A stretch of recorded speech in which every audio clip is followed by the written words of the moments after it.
এখন দাদা কত সুন্দর করে আমি নিজের মতো করে বানিয়ে নিলাম, মানে অনেক রকম কালার ব্যবহার। তো বন্ধুরা এখন আমি চলে এসেছি আমাদের সাগর দিঘিতে। এখানে স্পেশাল ভাবে আপনার বার্থডে কেক থেকে সমস্ত রকমের কেক কিন্তু পাওয়া যায়। তো আজকে আমি দাদার কাছে, দাদা নিজে কেক বানায়, তো দাদার কাছে আমি একটা নিজে অর্ডার দিয়ে কেক বানিয়ে নেব। তো আজকে থাকছে দাদার কেক তৈরি করার ভিডিও। তো আশা করছি আপনারা পুরোটা দেখবেন আর কেমন করে কিভাবে কেক তৈরি করা হয় সেটা কিন্তু আজকে দাদা তৈরি করবে। ঠিক আছে দাদা, এটা সাগর দিঘি তো নাকি? সাগর দিঘি কি কি কেক পাওয়া যায়? মানে যে কোনো ফ্লেভার যেরকম, মানে যেরকম নেবেন আপনি সেরকম পেয়ে যাবেন। দাদা কিন্তু এখন নিজের হাতে বানাতে নিয়ে গেছে, তো অবশ্যই সঙ্গে থাকুন। এখন শুরু হয়ে গিয়েছে আপনার কেকের প্রসেসটা, মানে কেক তৈরি করার জন্য এই সাইজটাই কিন্তু আমি নিলাম। একটু বড় করে দাও দাদা।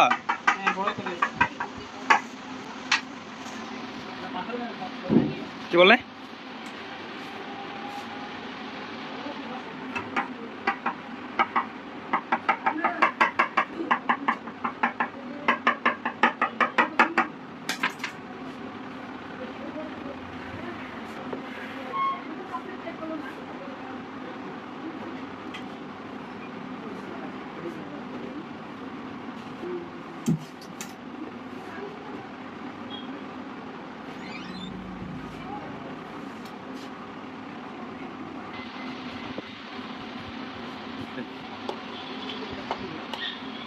এটা কি ফ্লেভার?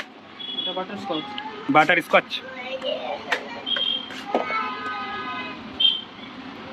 বলে নিরামিষ কেক তো আমরা এই পানি ডালি না, জল ডালি না। নিরামিষ বলে আমার নিরামিষ মানে ওরকম প্রয়োজন নেই, তুমি আমাকে মানে ন্যাচারাল দিবা, রং কালার দাদা। হ্যাঁ ওগুলো নাই। হ্যাঁ, যেগুলোতে এক কথায় ক্ষতি করবে আমাদের সেগুলো দিবে না। তো অনেকজন খায় না তো। হ্যাঁ অনেকে আছে, অনেক রকম ব্যাপার। এটা কি গেল দাদা? এটা ফ্রেশ ফ্রেশ ক্রেস। হ্যাঁ, এটা আছে ভিতরে মানে ফ্লেভারটা। ও, এটা হচ্ছে আপনার বাদাম গুঁড়ো, বাদামকে এখন গুঁড়ো করলো।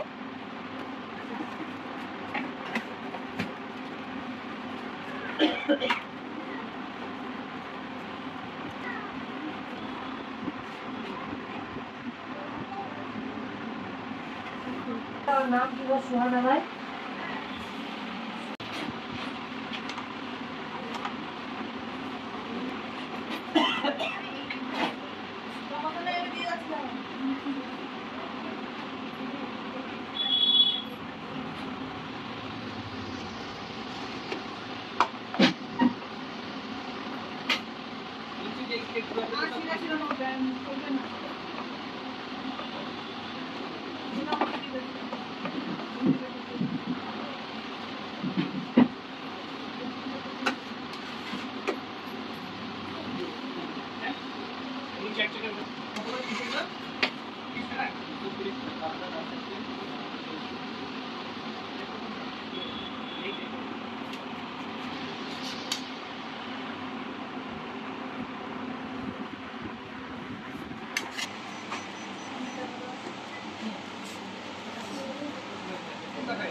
সুন্দর করে দিয়েছে।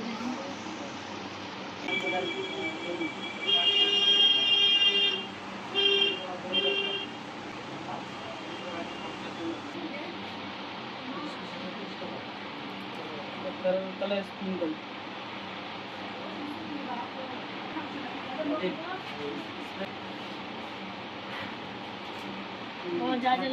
নাম কিছু লিখবেন। তা আমাদের কেক বানানোটা পুরো একদম কমপ্লিট হয়ে গেল। দেখুন দাদা কত সুন্দর করে আমি নিজের মতো করে বানিয়ে নিলাম, মানে অনেক রকম কালার ব্যবহার করতে বারণ করেছি, তবুও একটু গ্লেজ ফোটানোর জন্য কিন্তু কয়েকটা কালার দাদা ব্যবহার করলো, যে ভালো লাগবে না, একদম সিম্পল হয়ে যাবে, তার জন্য কিন্তু দাদা বললো এটা করতে আমাকে। তো দাদা দারুণ হাতের কাজ করেছেন কিন্তু আপনি। সমস্ত কেক পাওয়া যাবে তো দাদা? হ্যাঁ সবই। তো ভিডিওটা আজকে এই পর্যন্তই।